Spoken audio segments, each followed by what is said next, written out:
malah dewi-dewi sorangan-sorangan.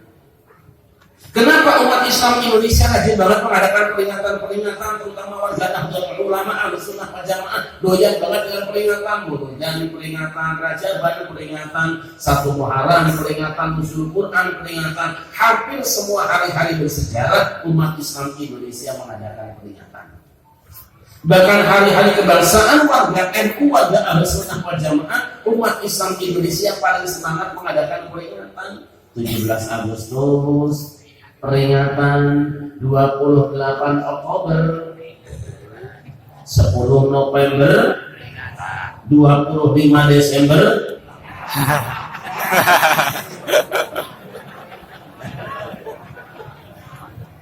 bahkan di bungkus-bungkus rokok ada. Ini apa tidak? Di bungkus rokok ada tulisan peringatan merokok.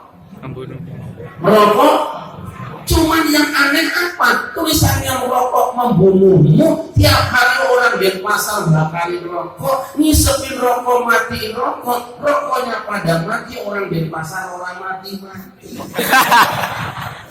Makanya sampai sekarang Nahdlatul Ulama tidak mengharamkan rokok. Majelis Ulama Indonesia juga tidak menerapkan haramnya rokok. Yang mengharamkan rokok saudara-saudara kita Muhammadiyah, Persis, Wahabi, Salafi, Hizbut Tahrir, ISIS. Nggak masalah, itu masing-masing soal beda pendapat, biasa saja deh. Ya Pak Dengar. Tapi Muhammadiyah walaupun mengharamkan rokok dalam fatwanya, ketua umumnya kemarin siapa deh? Samsudin. Ya Pak tidak? Ya. Itu aja kok.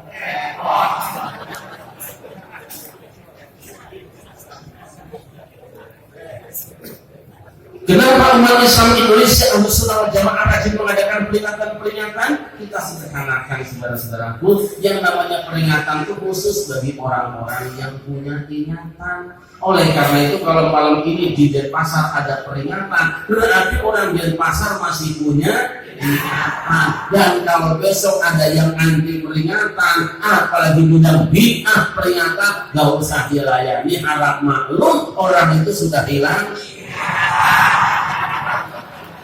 Jelas sama jelas? Itu aja kok.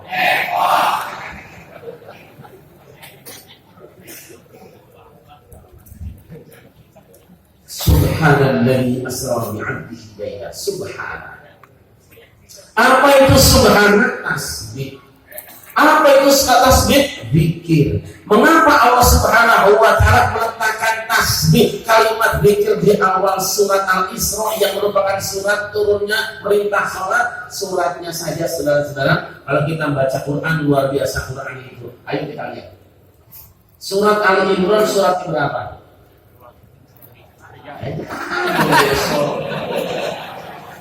Surat Ali Imran surat yang ketiga. Kenapa surat Ali Imran yang ketiga? Ali Imran artinya keluarga Imran. Sebab yang namanya keluarga ada 3 faktornya, bapak, ibu, dan. Kenapa surat An-Nisa ayat yang keempat? An-Nisa itu artinya istri. Istri surat yang keempat karena orang Islam boleh punya istri sampai.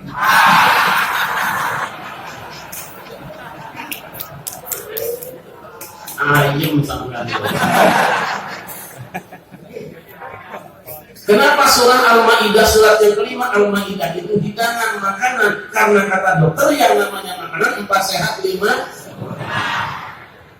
Quran. Kenapa surat Al-Isra itu surat yang ke-17 yang berbicara tentang Isra Mi'raj? Karena Kanjeng Nabi Muhammad berangkat Isra dan Mi'raj, pulangnya membawa perintah salat 5 waktu yang berjumlah 17. Saya tidak bisa. Kenapa dimulai dengan subhana?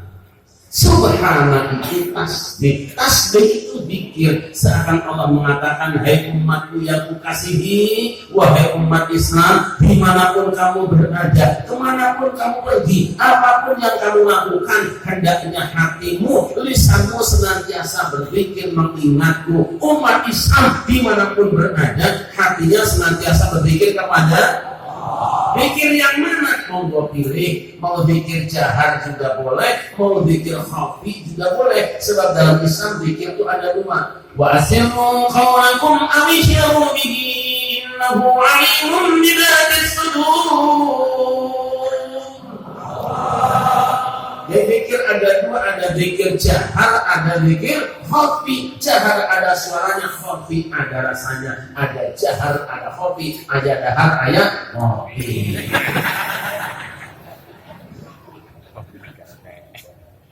Sallallahu Muhammad.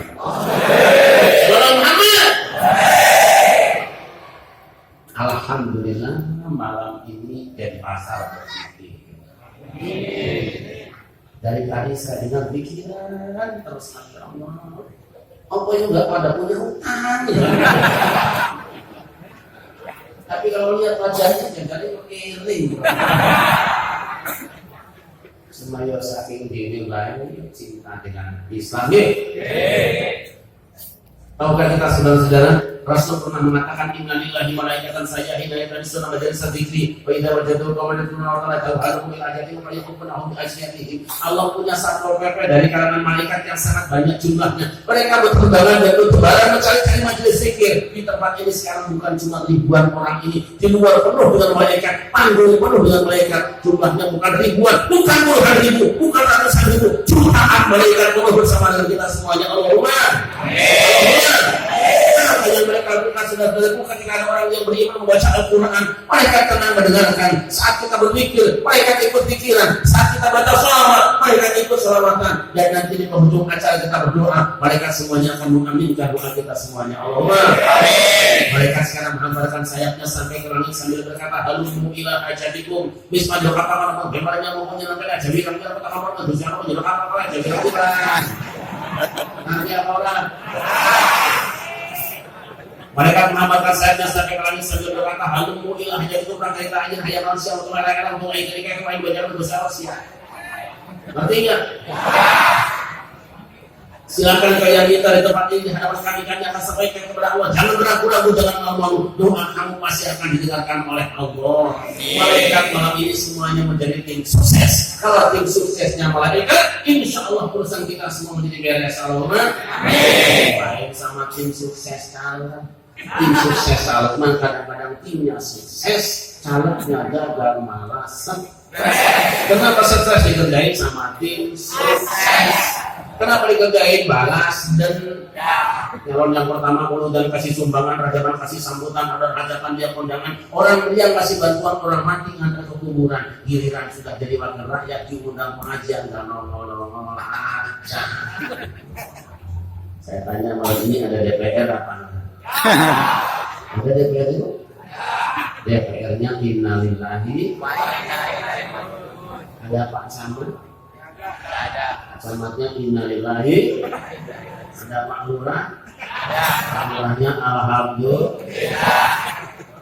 Ada Pak RW? Ada Pak RT? RT-nya alhamdulillah.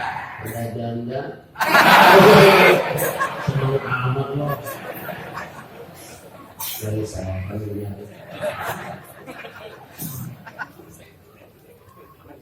Hamba Allah yang dimuliakan, tempat ini oleh Rasul dikatakan idza marartum biriyadil jannati farta'u. Jika kamu lewat di taman-taman surga, mampirlah kamu. Wa ma riyadul jannah ya Rasulullah? Apa itu taman surga wahai Rasulullah? Hilakul dzikri, riungan zikir. Selama ini kita beranggapan bahwa yang namanya raudhah cuma satu di samping makam Rasulullah. Selama ini kita beranggapan bahwa yang namanya raudhah cuma satu di Madinah, di dalam Masjid Nabawi. Tidak, Rasul sendiri yang mengatakan di mana ada orang yang berkumpul zikir kepada Allah, menyebut asma-asma Allah, membaca ayat-ayat Allah, bersalawat kepada Rasulullah, memanjatkan doa kepada Allah. Di Mekahkah dia, di Madinahkah dia, di Irak, di Yaman, di Mesir, termasuk di Denpasar, di Masjid Rahmah ini adalah raudhah, raudhatun min riyadil jannah, taman di antara taman-taman surga. Salah paham kalau nyata raudhah cuma satu di Madinah. Itu hanya yang punya duit yang berangkat ke sana. Ya apa tidak? Ya. Ini bunga, jelas ini bunga lagi. Pasti. Tapi tahukah kita, karena malam ini berada di tempat zikir, dia menjadi bunga surga. Di belakang mungkin ada di antara ibu-ibu yang umurnya di atas 60 tahun ada. Kira-kira ada apa tidak? kita melihatnya dia orang tua. Sebetulnya dia adalah nenek-nenek.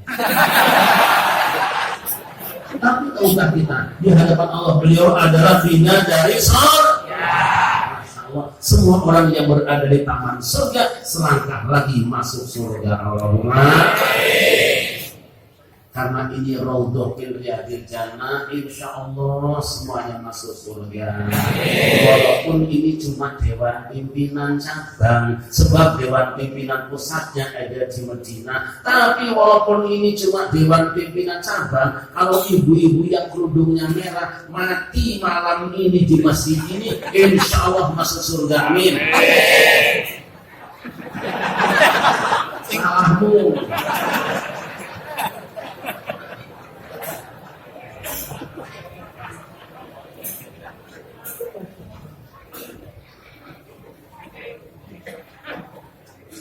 Karena ini adalah raudhatun min riyadil jannah, taman di antara taman-taman surga. Anak mudanya betah, orang tuanya betah, pak lurahnya betah, kaum ibunya betah, jamaahnya dia betah, semuanya betah. Kenapa? Sebab ini adalah raudhatun min riyadil jannah, taman di antara taman-taman surga.